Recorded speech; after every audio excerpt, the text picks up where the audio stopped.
Tribuners Nagari Pariangan Tanah Datar Sumatera Barat berhasil mendapatkan juara satu dalam ajang Desa Wisata Indonesia atau ADWI 2022.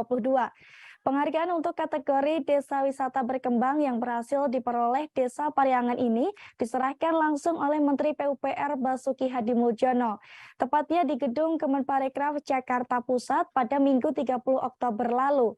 Dan bagaimana informasi lengkapnya akan disampaikan oleh rekan Alif Ilham Fajriyadi dari tribunpadang.com. Silakan rekan Arif. Terima kasih, Ariska. Saat ini saya sedang berada di Tanah Datar, Sumatera Barat, tepatnya di sekitar lokasi Pariangan. Nah, bisa sama-sama kita ketahui beberapa hari lalu, bahwasanya Kementerian Pariwisata dan Ekonomi Kreatif itu mengadakan Ajang Desa Wisata Indonesia 2022, yang mana terdapat beberapa kategori di dalamnya. Dan dari Sumatera Barat itu mengusung 3 daerah, salah satunya adalah Nagari Pariangan, Tanah Datar.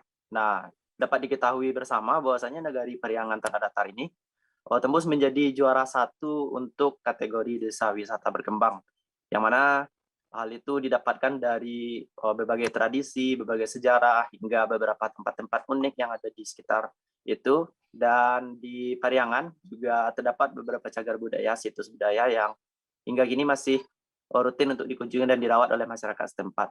Dan juga berdasarkan perkataan dari Kadis Pariwisata Tanah Datar, mengatakan bahwasanya yang terpenting dalam menjadikan sebuah nagari itu maju dan berkembang adalah pengelolaan masyarakatnya sendiri, yaitu Podaharus atau kelompok sadar wisata.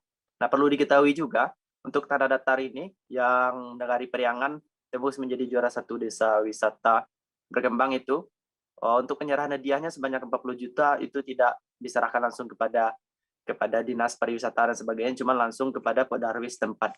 Dan juga beberapa keindahan di Desa Pariangan ini selain tembus menjadi desa wisata berkembang, juga dinobatkan sebagai desa terindah di dunia. Terima kasih rekan Ariska, kembali ke studio.